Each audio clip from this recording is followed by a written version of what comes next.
To my channel. तुम्हा सर्वांचं माझ्या यूट्यूब चॅनलमध्ये अगदी मनापासून स्वागत आहे। सर्वांना शुभ सकाळ। श्री स्वामी समर्थ। कसे आहात सर्वजण? मी मस्त आहे आणि आशा करते की तुम्हीही सर्वजण तुमच्या घरी खूप आनंदी असाल।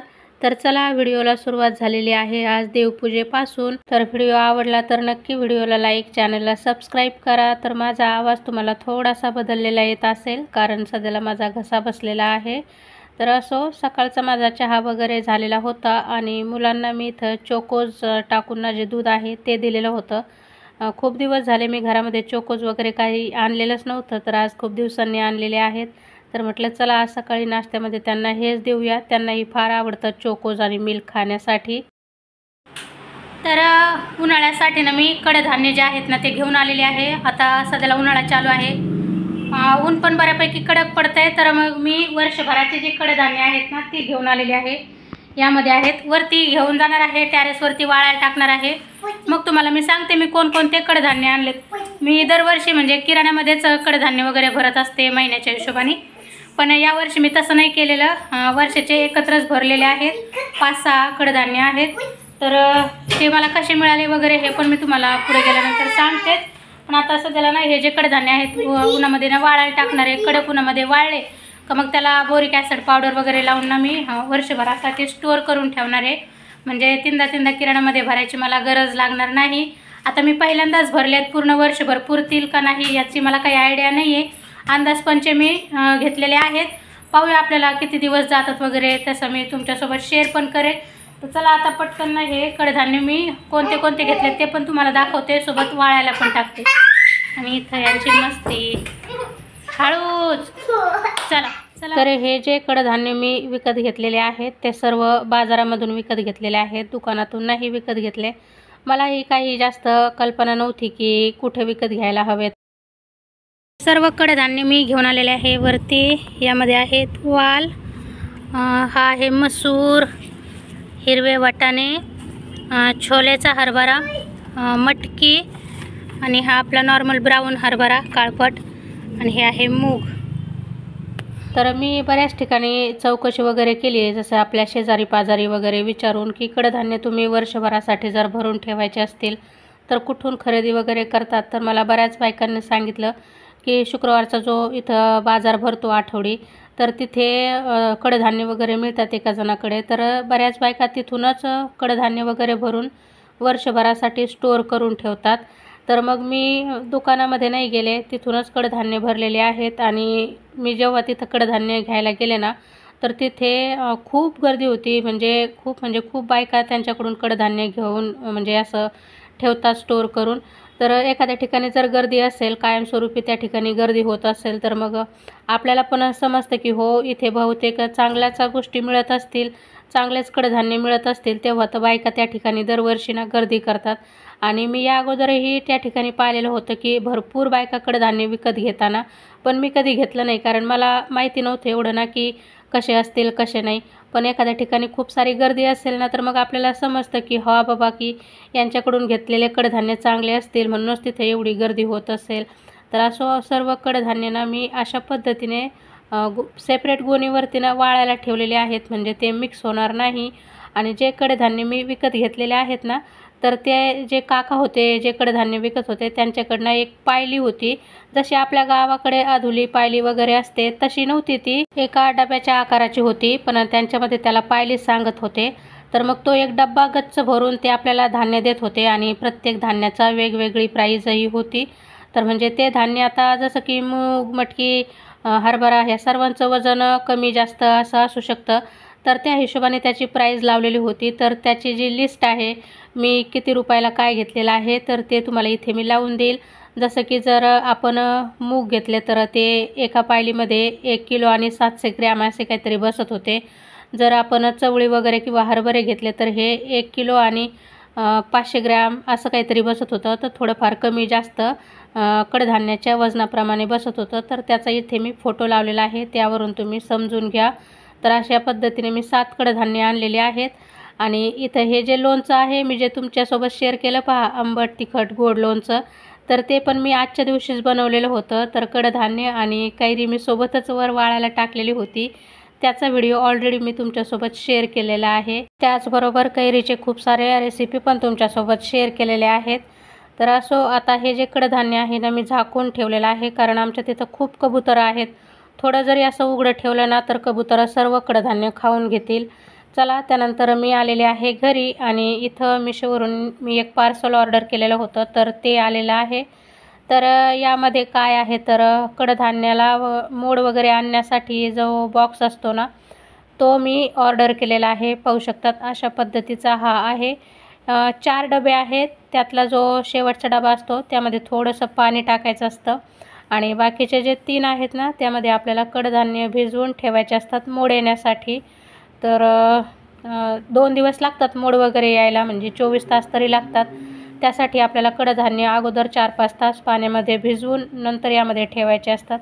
तर अशा पद्धतीचा हा डबा वगैरे आहे। पॅकेजिंग वगैरे पण याची छान होती आणि यामध्ये कडधान्य वगैरे आपल्याला कशा पद्धतीने भिजवायचे, कसे ठेवायचे याबद्दलची सर्व इन्फॉर्मेशन दिलेली आहे। तर तुम्हाला हा जो पेपर आहे किंवा हे जे सर्कल आहे यावर मिळालेलं, हे व्यवस्थित जपून ठेवायचं आहे, जेणेकरून जेव्हा तुम्ही ह्याचा यूज कराल, काही प्रॉब्लेम येईल यूज करताना, तर यावरती सर्व इंस्ट्रक्शन दिलेले आहेत की कशा पद्धतीने हा टिफिन यूज वगैरे करायचा आहे।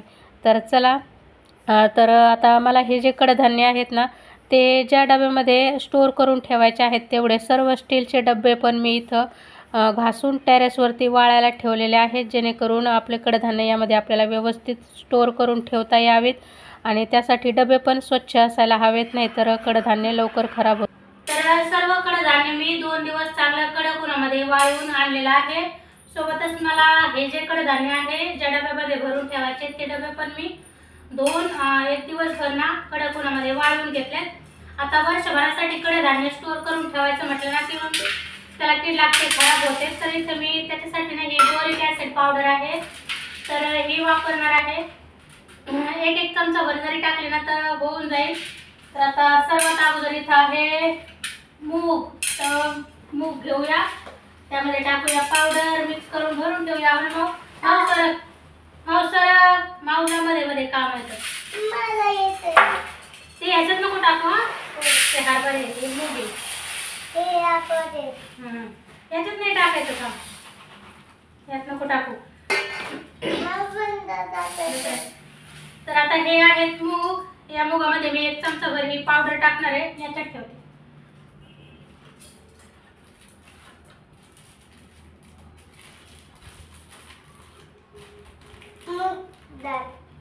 अंदाजच घेते, काही मोजमाप वगैरे नाही।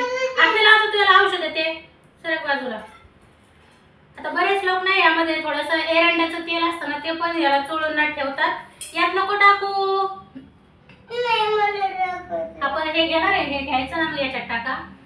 तर एरंडाचं तेल पण चोळून ठेवू शकतात, पण काय होतं ना कधी कधी त्याचा वास यायची शक्यता असते। हात नको लावते, औषधे। तर आता याला ना मी अशा पद्धतीने हे चोळणार आहे, भरून ठेवलं। हात लावायचं नाही, औषधेचे।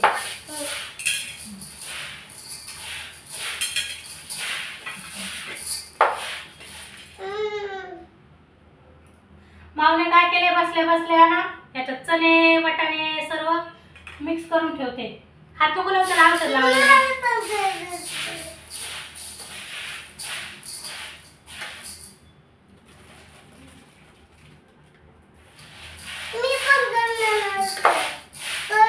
नको ते, तुला हा नाही अजून, त्याला औषध लावलेलं काय हे असं काही काम करायला लागलं ना, माऊला पण ते करायचं असतं। आता ते औषध लावलेले मी सांगते ना तिला, तरी पण नको, औषध लावले त्याला। पाहिलं, लहान मुलांना घेऊन काम करण्यासाठी अवघड असतं। नको म्हटलं ना औषध, तुला हात धुवायला लागतील परत मग। तर त्याच्या 2 डब्यामध्ये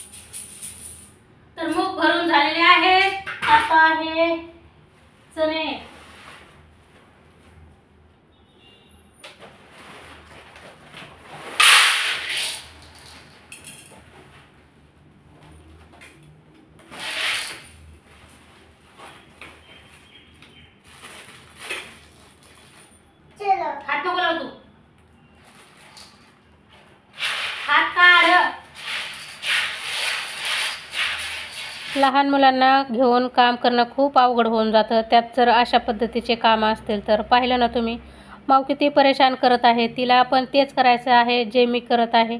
तिला ना आता एकटीला मी बाजूला पण नाही कुठं ठेवू शकत, आणि मी असं काही करत बसले ना जे रोजच्यापेक्षा काहीतरी वेगळं तिला दिसलं का तिला ते करायचंच असतं. तर जेवढे कडधान्य आहेत ना त्या सर्वांना मी बोरिक ॲसिड पावडर चोळून ना व्यवस्थित आता डब्यामध्ये भरून ठेवलेले आहेत. आणि आता पावडर वगैरे लावली ना तर कमीत कमी 8 दिवस तरी आपल्याला हे डबे न उघडता असेच झाकून ठेवायचे आहेत. म्हणजे ते पावडरचा जो फ्लेवर वगैरे आहे जे काही आहे ना तर ते व्यवस्थित धान्यामध्ये मिसळून राहील. आणि जेव्हा केव्हा आपल्याला हे कडधान्य खाण्यासाठी भिजवायचे तेव्हा ते 1-2 पाण्याने असे स्वच्छ धुवून काढायचे आणि भिजवायचे. त्यामुळे पावडर वगैरे त्याच्यामधली निघून जाते सर्व. तर आता अशा पद्धतीने सर्व कडधान्यानं मी डब्यामध्ये स्टोअर करून ठेवलेले आहेत.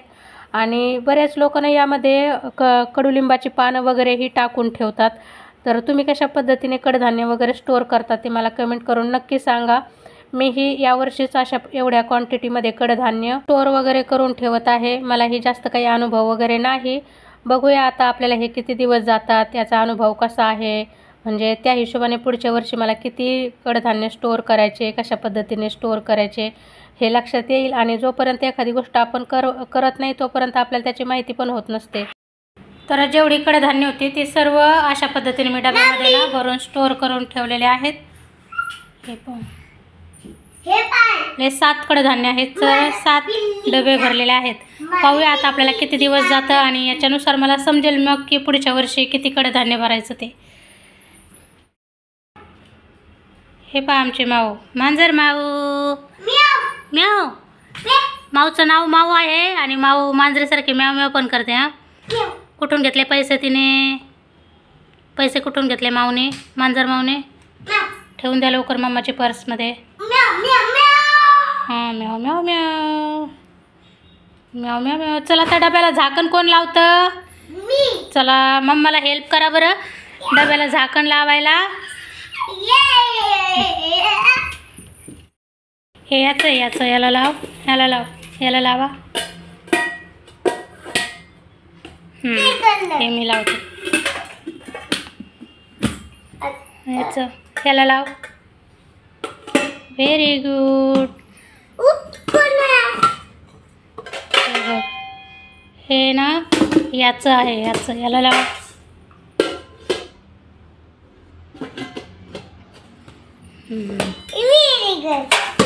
तर याचं लावा.